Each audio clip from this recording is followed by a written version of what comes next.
Bismillahirrahmanirrahim. Assalamualaikum warahmatullahi wabarakatuh. Alhamdulillahirabbil alamin. Wa bihi nasta'in wa ala umurid dunya waddin wa ala alihi wa sahbihi ajma'in. Amma ba'du. Pertama-tama marilah kita panjatkan rasa puji beserta rasa syukur kita atas kehadirat Allah Subhanahu wa taala yang telah memberikan kita begitu banyak nikmat, salah satunya yaitu nikmat kesehatan, sehingga kita masih bisa mengikuti perkuliahan seperti biasanya walau dengan sistem daring. Kedua kalinya salawat beriringkan salam semoga tetap tercurahkan kepada baginda kita yaitu Nabi Muhammad Sallallahu Alaihi Wasallam yang telah membawa umatnya dari alam jahiliyah menuju alam Islamiyah dan dari alam kebodohan menuju alam yang berilmu pengetahuan seperti yang kita rasakan pada saat sekarang ini. Yang kami hormati Bapak Sodikin MA selaku dosen pengampu mata kuliah studi kitab tafsir di Nusantara dan teman-teman sekalian yang kami banggakan. Saya Nelly Gunara, NPM 2012-11286, ingin menjelaskan sedikit tentang tafsir Al-Misbah karya Muhammad Quraisy Shihab. Ini merupakan gambar tafsir Al-Misbah karya Quraisy Shihab.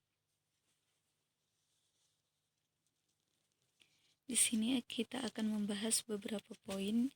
Yang pertama tentang biografi Muhammad Quraisy Shihab, yang kedua metode penafsiran tafsir Al-Misbah, yang ketiga kecenderungan penafsiran, dan yang keempat contoh tafsir Al-Misbah. Langsung saja ke pembahasan pertama, yaitu tentang biografi Quraisy Shihab. Nama lengkap beliau adalah Muhammad Quraisy Shihab. Ia lahir di Rapang, Sulawesi Selatan pada 16 Februari 1944. Ayahnya adalah Profesor Kiai Haji Abdurrahman Shihab yang merupakan keluarga dari keturunan Arab yang terpelajar. Abdurrahman Shihab adalah seorang ulama dan guru besar dalam bidang tafsir dan dipandang sebagai salah seorang tokoh pendidik yang memiliki reputasi baik di kalangan Sulawesi Selatan. Pendidikan formalnya dimulai dari sekolah dasar di Ujung Pandang, kemudian ia melanjutkan pendidikan menengahnya di Malang sambil nyantri di pondok pesantren Dar Al-Hadis Al-Fiqhiyah. Pada tahun 1958, setelah selesai menempuh pendidikan menengahnya, beliau berangkat ke Kairo, Mesir dan diterima di kelas 2 Sanawiyah Al-Azhar. Pada 1967, beliau meraih gelar LC pada Fakultas Usuluddin jurusan Tafsir dan Hadis Universitas Al-Azhar. Selanjutnya, beliau meneruskan studinya di fakultas yang sama. Dan pada tahun 1969, beliau meraih gelar MA untuk spesialisasi di bidang tafsir Al-Quran dengan tesis yang berjudul Al-I'jaz Al-Tasyari li Al-Quran Al-Karim atau kemukjizatan Al-Quran Karim dari segi hukum. Sekembalinya ke Ujung Pandang, Quraisy Shihab dipercaya untuk menjabat sebagai wakil rektor di bidang akademis dan kemahasiswaan pada IAIN Alauddin Ujung Pandang. Selain itu, dia juga diserahi jabatan-jabatan lain, baik di dalam kampus maupun di luar kampus, seperti koordinator perguruan tinggi swasta. Demi cita-citanya, pada tahun 1980, beliau menuntut ilmu kembali ke Al-Med yang dulu, yaitu Al-Azhar dengan spesialisasi studi tafsir Al-Quran. Untuk meraih gelar doktor dalam bidang ini, beliau hanya menempuh dalam waktu 2 tahun, yang berarti selesai pada tahun 1982. Disertasinya yang berjudul Nazm Al-Durar karya Al-Baqai yang berhasil dipertahankannya dengan predikat summa cum laude dengan penghargaan Mumtaz Ma'a Martabah Al-Sharaf Al-Ula atau sarjana teladan dengan prestasi istimewa. Yang selanjutnya yaitu metode penafsiran Tafsir Al-Misbah. Tafsir Al-Misbah karya Quraisy Shihab ditulis dalam bahasa Indonesia yang berisi 30 juz ayat-ayat Al-Quran yang terbagi menjadi 15 jilid berukuran besar. Pada setiap jilidnya berisi 1, 2, atau 3 juz. Kitab ini dicetak pertama kali yaitu pada tahun 2001 untuk jilid 1 sampai 13, sedangkan jilid 14 sampai 15 dicetak pada tahun 2003. Dalam menulis tafsir, metode tulisan Quraisy Shihab ini lebih bernuansa kepada tafsir tahlili. Ia menjelaskan ayat-ayat Al-Quran dari segi ketelitian redaksi, kemudian menyusun kandungannya dengan redaksi indah yang lebih menonjolkan petunjuk Al-Quran bagi kehidupan manusia, serta menghubungkan pengertian ayat-ayat Al-Quran dengan hukum-hukum yang terjadi dalam masyarakat. Uraian yang ia paparkan sangat memperhatikan kosakata atau ungkapan Al-Quran dengan menyajikan pandangan-pandangan para pakar bahasa, kemudian memperhatikan bagaimana ungkapan tersebut digunakan Al-Quran, lalu memahami ayat dan dasar penggunaan kata tersebut oleh Al-Quran. Metode penulisan kitab Tafsir Al-Misbah yang pertama yaitu menjelaskan nama surat. Sebelum memulai pembahasan yang lebih mendalam, Quraisy Shihab mengawali tulisannya dengan menjelaskan nama surat dan menggolongkan ayat-ayat pada Makkiyah dan Madaniyah. Yang kedua, menjelaskan isi kandungan ayat. Setelah menjelaskan nama surat, kemudian ia mengulas secara global isi kandungan surat diiringi dengan riwayat-riwayat dan pendapat-pendapat para mufassir terkait ayat tersebut. Yang ketiga, mengemukakan ayat-ayat di awal pembahasan.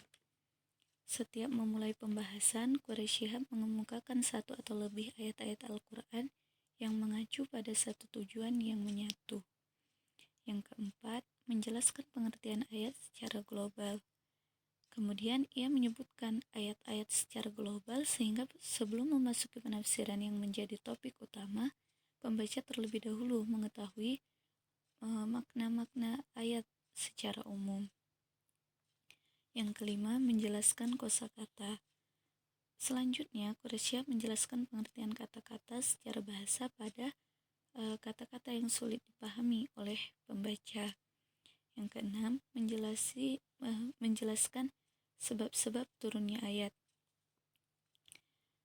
Terhadap ayat yang mempunyai asbab al-nuzul dari riwayat sahih yang menjadi pegangan para ahli tafsir, maka Quraisy Shihab menjelaskan terlebih dahulu.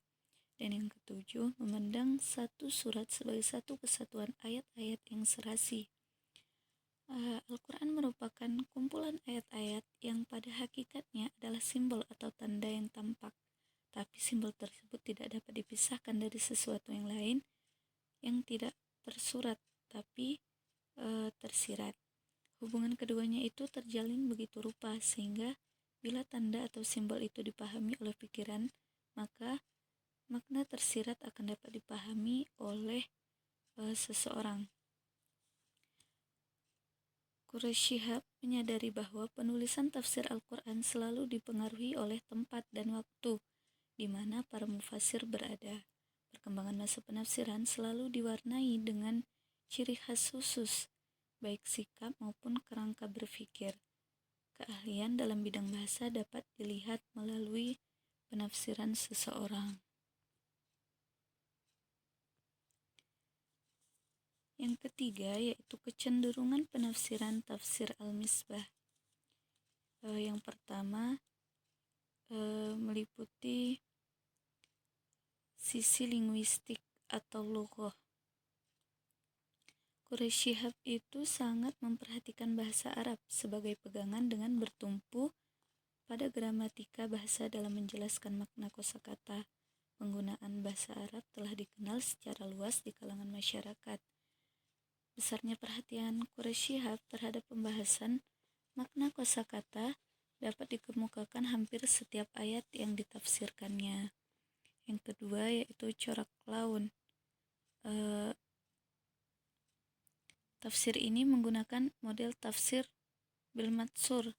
Quraisy Shihab dalam penafsirannya banyak mengambil riwayat-riwayat sebagai sumber penafsiran yang disandarkan pada ayat-ayat Al-Quran, hadis-hadis Nabi yang diriwayatkan oleh para sahabat, tabi'in, dan tabi'in.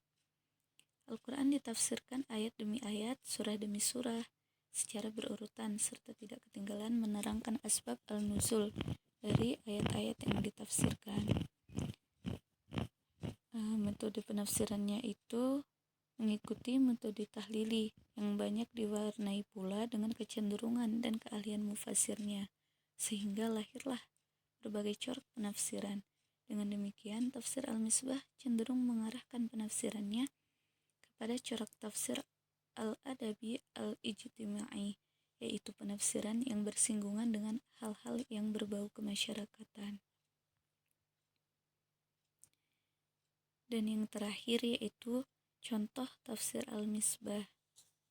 Yang pertama, penciptaan manusia dalam surat Al-An'am ayat 2 yang berbunyi A'udzu billahi minasyaitonir rajim.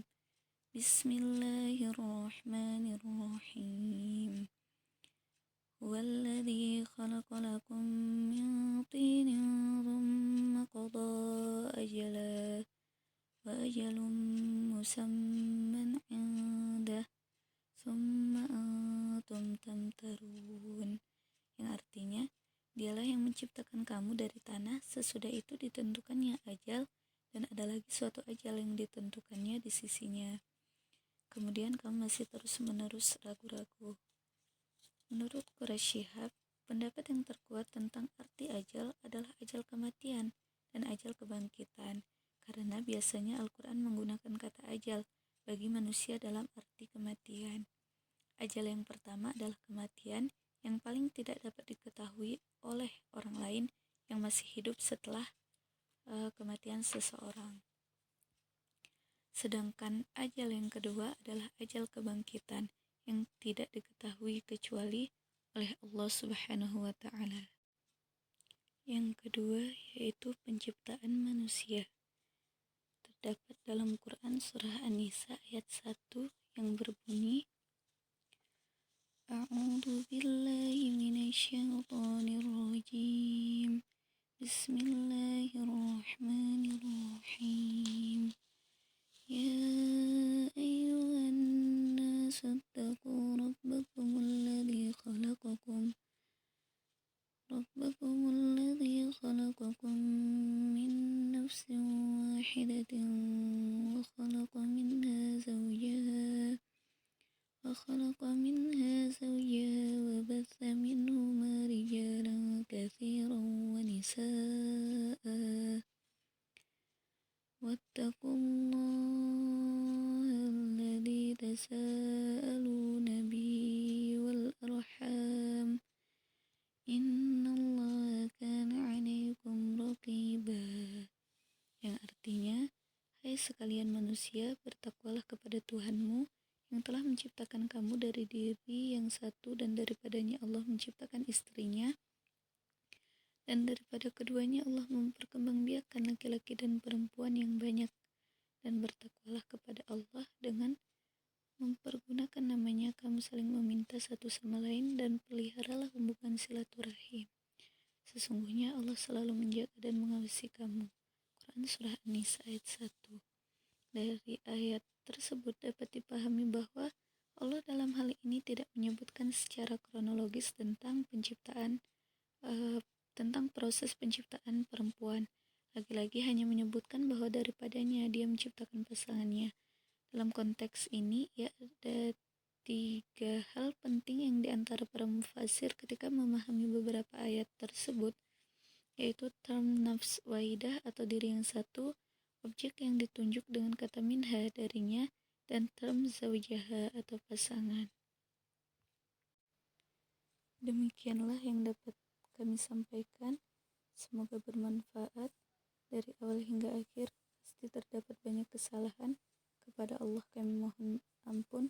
dan kepada teman-teman sekalian kami mohon maaf. Jazakumullahu khairan. Wabillahi taufiq wal hidayah. Wassalamualaikum warahmatullahi wabarakatuh.